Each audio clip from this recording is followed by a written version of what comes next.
Hello, it's my great honor to be here with you today. Thank you so much for attending this session.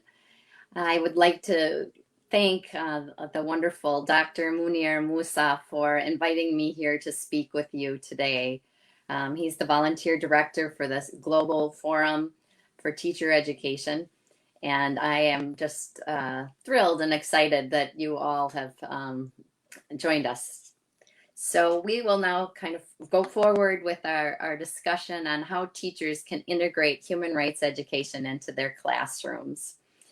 I must say that I know many of you are teachers yourself, and just 5 days ago we had the world honoring teachers around the world. So I want to thank you very much for all that you do, and also recognize some of my own teachers in this movement.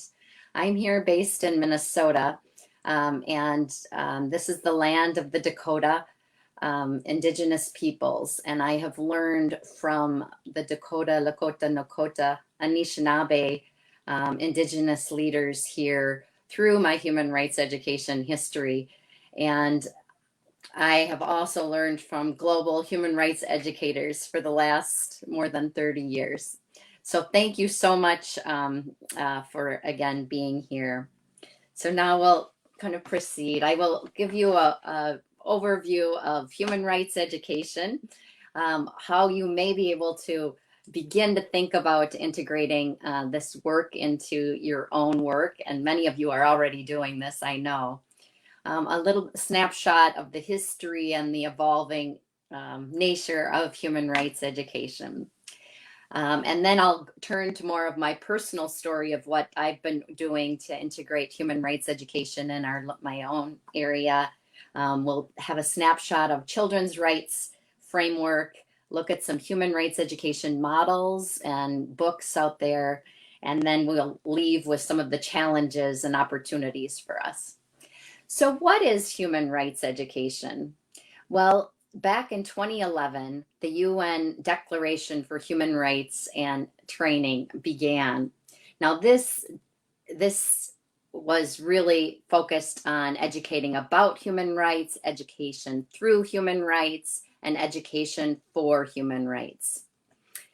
Now, in these three categories, we then will dive deeper into what those actually mean in terms of empowering the individual to actually take on actions, as well as the collective community to empower others, as well as then what does it really mean to educate through human rights, which really focuses on respecting both the educators and the learners.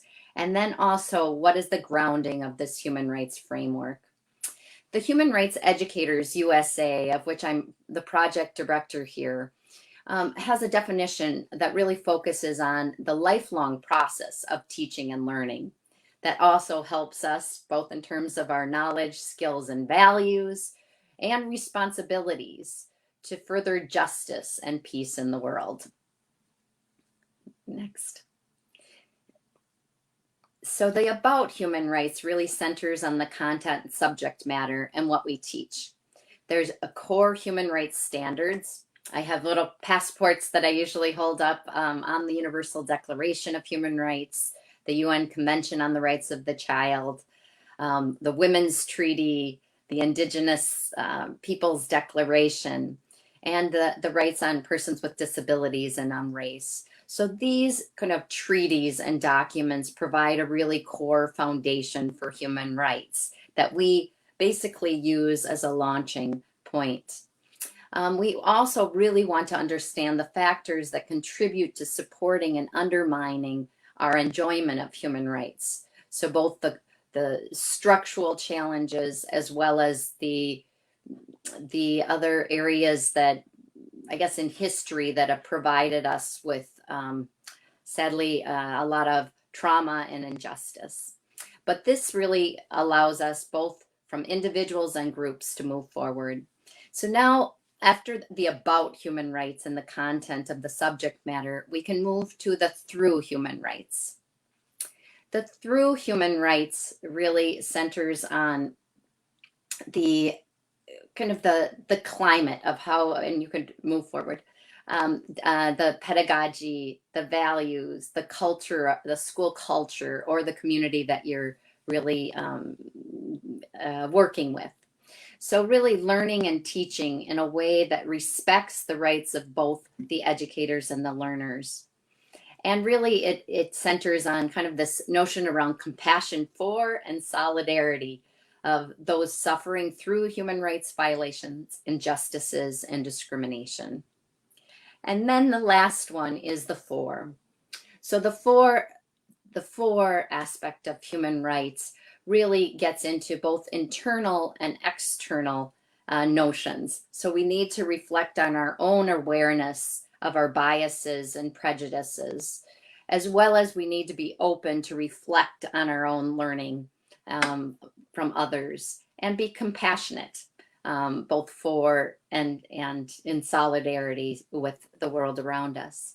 But the external really looks at the skills of analysis, our critical thinking, our independent researching and ability to really try and understand the world around us, and our willingness to develop new skills for really taking on kind of concerted action and making sure that the actions that we're taking, that our intention may have been good, but that we're also reflecting on the impact in our communities. Next. So we have to, I believe, really reflect on the fact that we're standing on the shoulders of giants, as Ruth Bader Ginsburg, our U.S. Supreme Court Justice, who recently passed away, reminded us of. That there's been a lot of people working through the ages to try and make sure that injustices in our community are not happening in the future, and that we're really building a better tomorrow for our children and our children's children. So back in 1951 and 1974, UNESCO really launched this notion of teaching for human rights, you know, on the heels of the foundation of the United Nations, of which we're celebrating a big anniversary this year. And then it moved forward to really looking at how different communities have networked together. Regions have really been working for human rights education.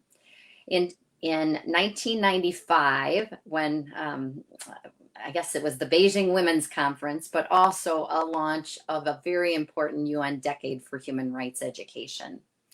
It was followed up by the World Program for Human Rights Education, which started in 2005 and continues today through different pillars of human rights education. And we're now in a period that's really focusing on youth and young people's participation and empowerment. So a lot of those tools on the UN's World Program for Human Rights Education website, I think, are really useful for us as we're trying to really make change happen in our schools and with our young people. The UN Declaration on Human Rights Education and Training was actually a recent document that was adopted on December 19th, 2011, which really provides a base for a lot of our work together. And I'd say that one of the most important things you can do as teachers thinking about infusing human rights education is find your networks, create your networks around you of folks that are actually working on similar values and interests to you. So I've been lucky to work with both regional human rights education leaders around the world, as well as here at home in the United States. So we started a Human Rights Educators USA network in 2011.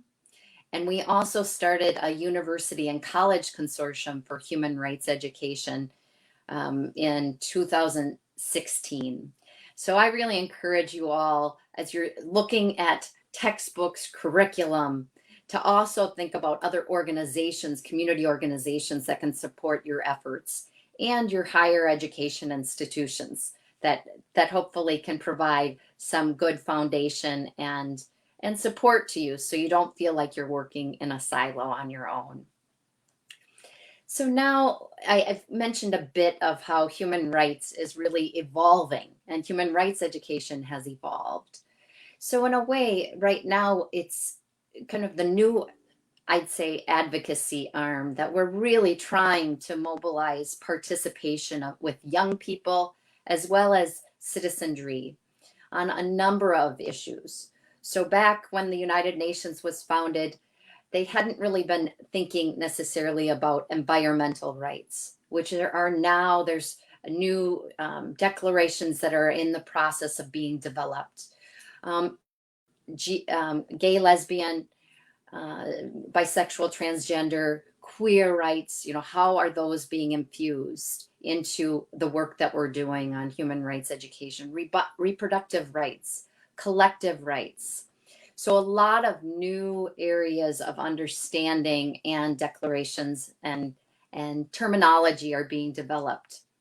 So most recently, we had the Convention on the Rights of Persons with Disabilities that even though there were individuals with disabilities back when the UN was started, it's taken years for folks to coalesce together and say, whoa, we need to make sure that we're protecting our vulnerable communities. So when you're thinking about human rights education materials and doing the development, think about the different marginalized and vulnerable groups in your communities that may not have been necessarily on your in your discussions in the past, and think about, well, what if we aren't including indigenous peoples or the rights of persons with disabilities? Are we erasing their experiences from our own learning? So really having our young people begin to be their own navigators of things that are not right up front and center. Next. So the rise of human rights education really has been a tool for social change. In India, in Chile, in the Philippines, in South Africa, whether it was the end of apartheid, whether it was challenging dictatorships, whether it was trying to look at colonization and really how do we move beyond, human rights education has really provided an opportunity to have hope and to really think about how are we going to work through our past trauma and our past challenges and injustices. The women's rights movement was also really core to the development of human rights education as a tool for social change. I think the one other thing I'd mentioned here is really trying to network with organizations like Amnesty International or Scouts, your Scouts group, other associations, even in teacher education, that have pulled together and offered you support. And really think about how have they been integrating human rights and human rights education into the policies and practices of their work. And if it is not there, how might you be able to change that? And I think a core calling is in our pre-service teacher education programs. The Human Rights Watch Student Task Force is a program here that really pulled students together to take action around various human rights issues, whether it's the right to vote, whether it's children's rights, or the rights of the environment and on climate change. Next. So in Minnesota, we have done a number of models or tried a number of different human rights education initiatives. The first one I'll mention was in 1992, a few years ago, on the 500th anniversary of Indigenous people discovering Columbus. We had a mock trial of Christopher Columbus where we really had lawyers and actors playing the respective roles, and it was held at our state capitol, and it was a part of trying to really understand what really came of that history and how we may not be telling the truth from differing perspectives, especially from the indigenous communities here. Columbus was found guilty on 8 charges, and I think it was a great learning experience. We then started infusing issues around learning about Indigenous peoples' human rights within the school's curricula here. And then in 1992 through 99, we developed a model where we wanted to have community leaders working with our teachers to teach about human rights and responsibilities in the classroom. So we reached out to lawyers and community leaders, and they partnered with educators together to then empower young people to know their human rights and then create community action projects to actually implement those in the communities. So we trained thousands of teams around our state, and then those students were able to really apply concrete action plans to what they could do for change and really a sense of hope. Now, this is not just for the older children that we begin to talk about human rights education. This third element is raising children with roots, rights, and responsibilities. And we developed a curriculum series that is available free online, our Human Rights Education Curriculum Series. And this one actually focuses on young children from 2 to 5 years old and their parents. We used the Convention on the Rights of the Child. So young children, including my own, who was 2 years old at the time when this was developed, we learned together about what does a child need to grow and develop. And so my child Condra was learning the importance of a name, the importance of a nationality, the importance of care and protection, food, shelter. And then as parents, we were able to learn what kind of actions can be taken to really address these things. The last model was kind of a program called Human Rights USA that we did throughout in 4 different cities, that we were working with community-based organizations as well as school-based organizations to really infuse human rights education. And that was a learning process, but we recognize that it takes the whole community to come together for learning and action.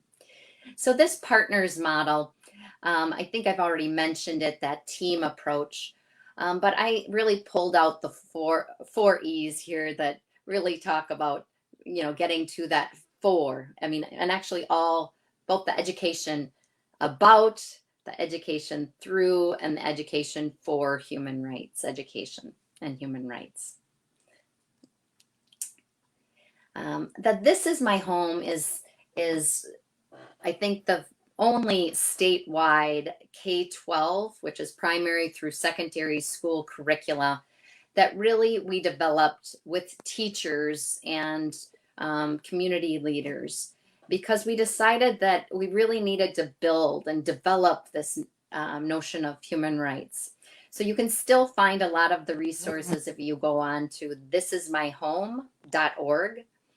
And so we had teacher institutes for developing curricula so that they could not only know about a need, a challenge in their local communities, but then it had the steps for what we needed to do to take action and how we could help students to do that. The Taking Your Human Rights Temperature was actually the starter lesson, if you will, of this curricula. We have both ones for the early years as well as older.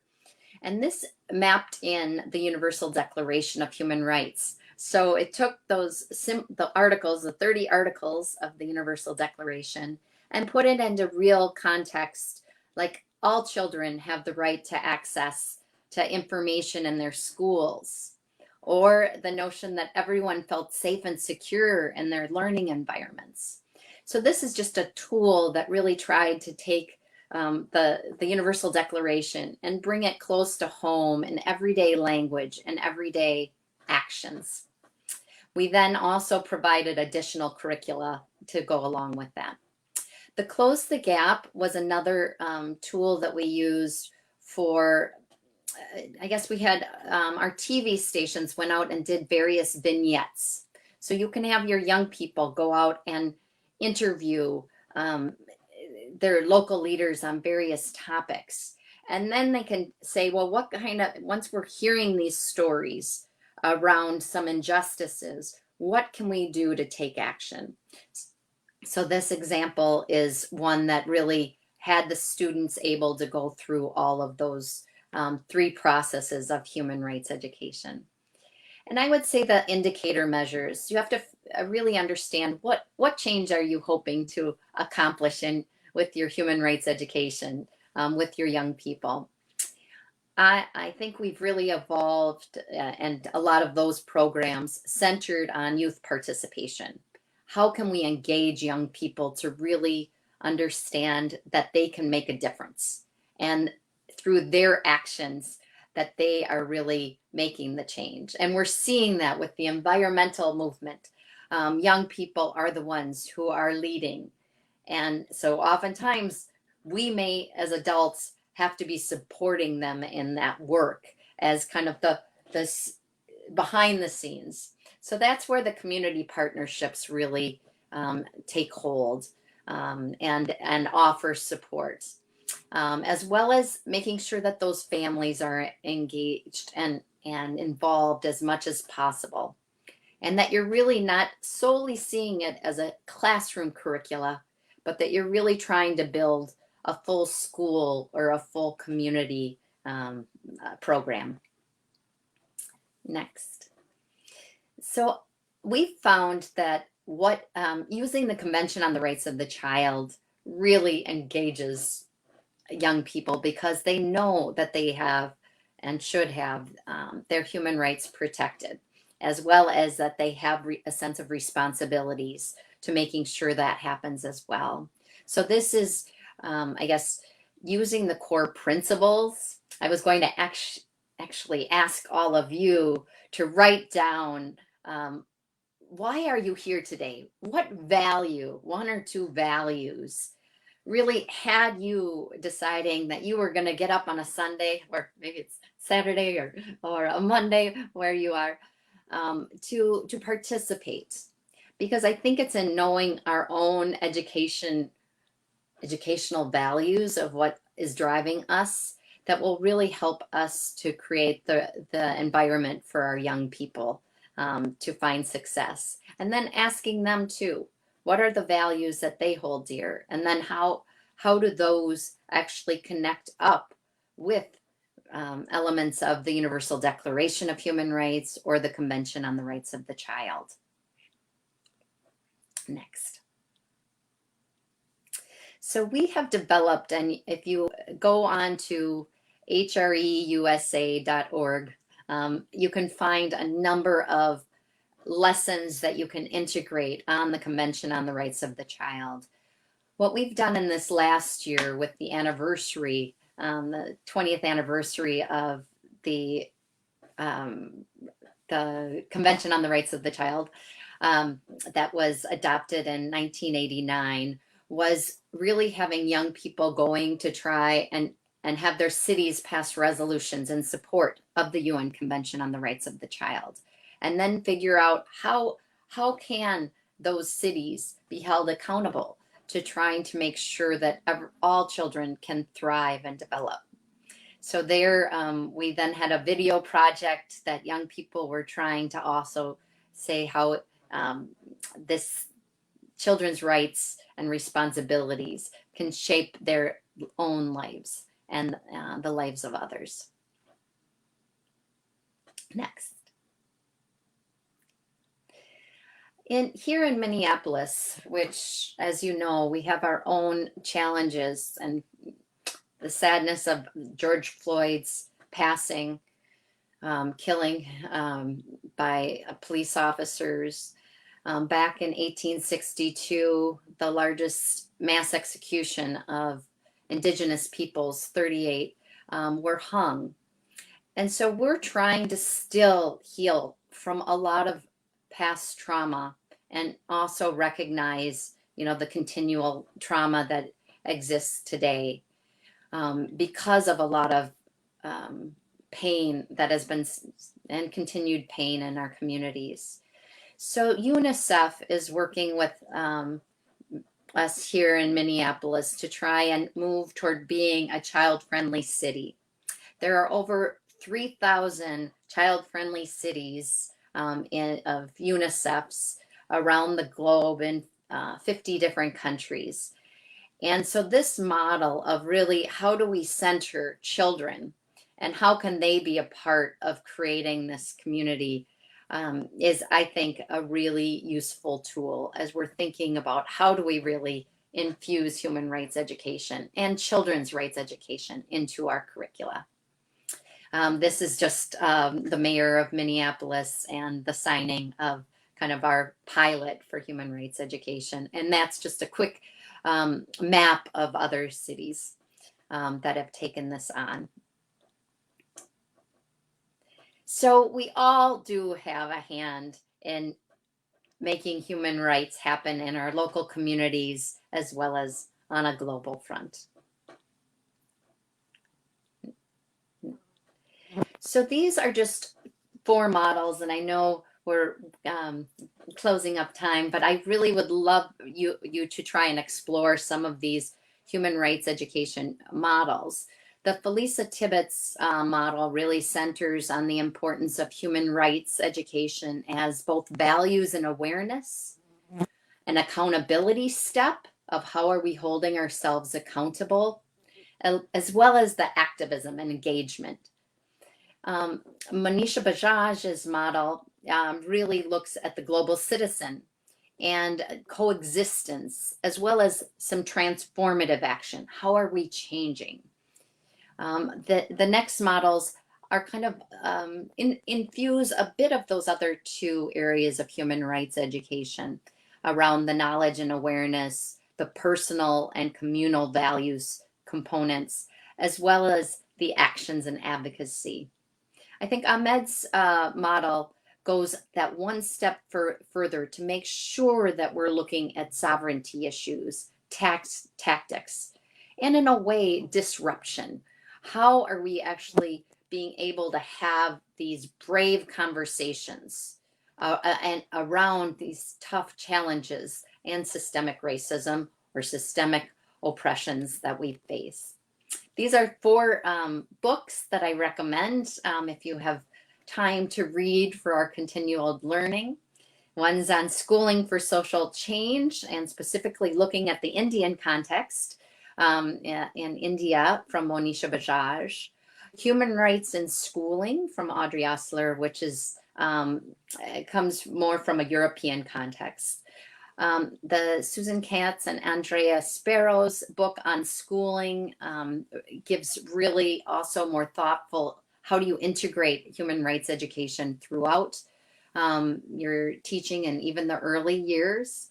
And this is centering in on some classrooms here in the United States.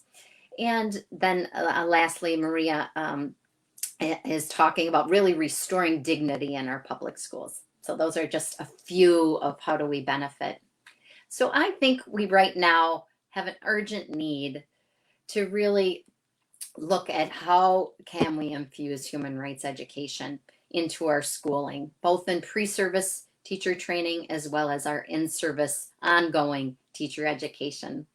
And that we really need to dismantle oppression and create, as I mentioned, these brave spaces for learning, both from an individual point of view, as well as transforming our collective learning and narratives. I just wanted to mention one study that Sandra Sirota, she has produced. She interviewed 32 human rights educators here in the United States that were a part of this Human Rights Educators USA network. And one thing she learned is that the teachers really understood that this is this urgency. You know, we do need to make change because our young people's lives depend on it. Whether, you know, we're looking at housing issues, whether food scarcity issues, that education does play a crucial role in moving things forward. Next.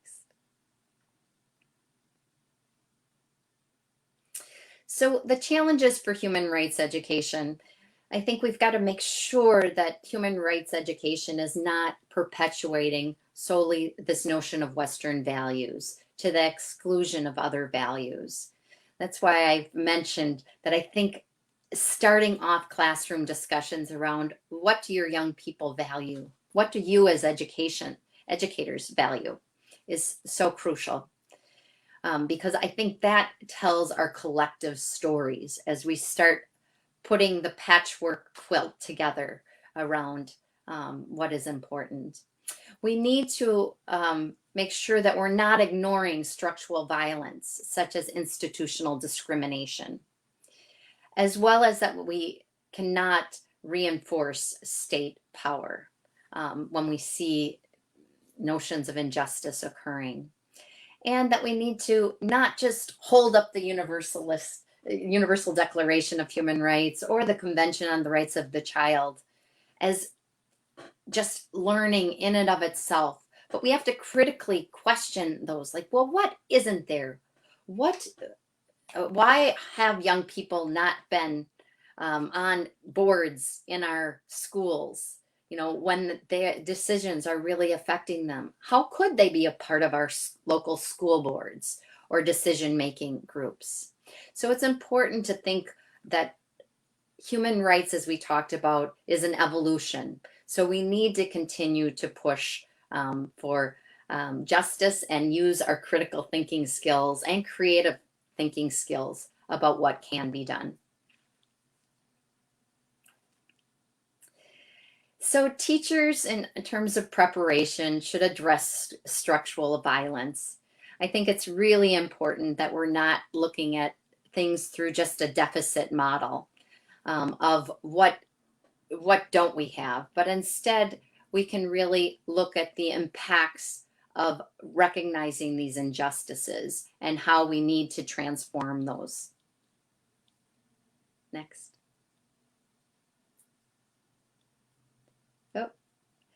And so when you're thinking about your pedagogy, I really encourage you to think about using critical pedagogy, as we've been talking about critical thinking, reflecting on those injustices, the structures that may be perpetuated, thinking about decolonizing pedagogy.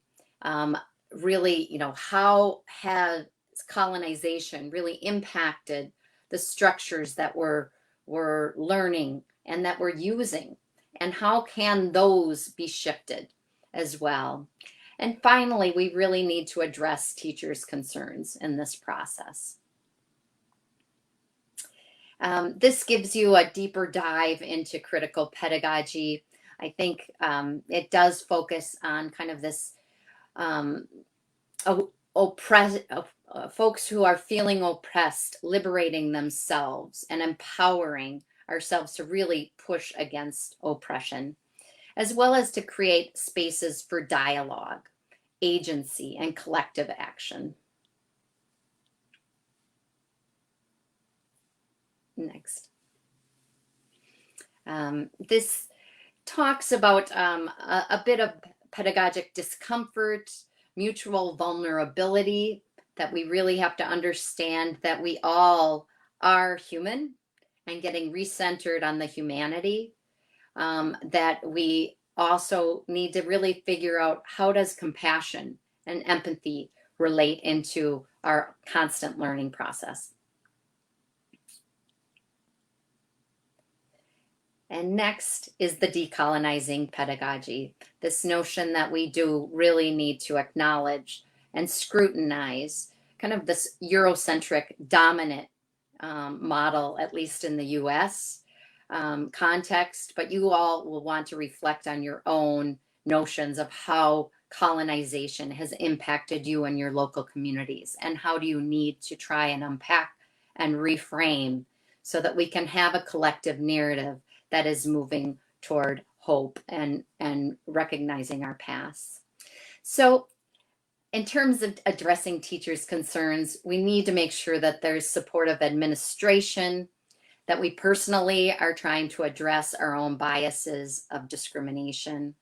We're thinking about the emotions of our students and that students are really able to become advocates for their own selves and others. And I think I'll just say that this was another quote from Sandra Sorota's dissertation, where she had teachers actually saying that oftentimes teachers don't feel like they know enough, and thus they prefer to avoid infusing human rights education. And I guess the challenge to all of us is, I've been doing this a lot of years, but the more you know, the less you know, and that we just have to be courageous and say, this is really important to do it. We have to be humble in our process of teaching and learning, because it is a lifelong process and we will make mistakes, but then we can kind of grow and figure out how do we learn and grow together. And lastly, I'll just say that for thoughtful human rights education for educators, we need to do the addressing our own personal fears of concerns about teaching, as I've mentioned. We need to critique human rights education in a positive way and engaging discussions around what can be for the future. We need to educate both critically and looking at colonization or decolonizing models and indigenous roots on the land. We need to find support of networks around us and our own communities, so that we will not, quote, burn out from exhaustion, but instead can be revitalized for this notion of hope and joy in doing this work. And that we need to acknowledge the important and difficult process of teaching for human rights education, and that it is challenging, but that we are really hopefully going to be creating a better tomorrow by doing this.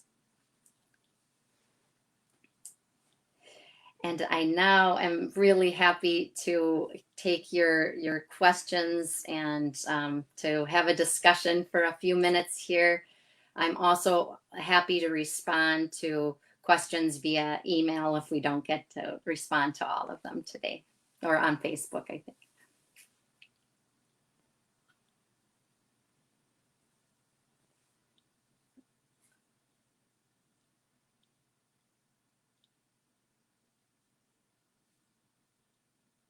Thank you so much. There's a lot of really positive supports of agreement. And I wish and I hope that we could even create out of this almost tools for gathering lessons from all of you in your respective countries. I know there are a lot of countries represented on this, to almost create kind of a toolbox of what we're learning by doing this in our own communities. Because we are a global community. We're all connected, even though we're working on our local issues. So I would love that, and to continue a dialogue and spaces via Zoom. I've been having more and more global human rights education conversations and dialogues, which I think is important.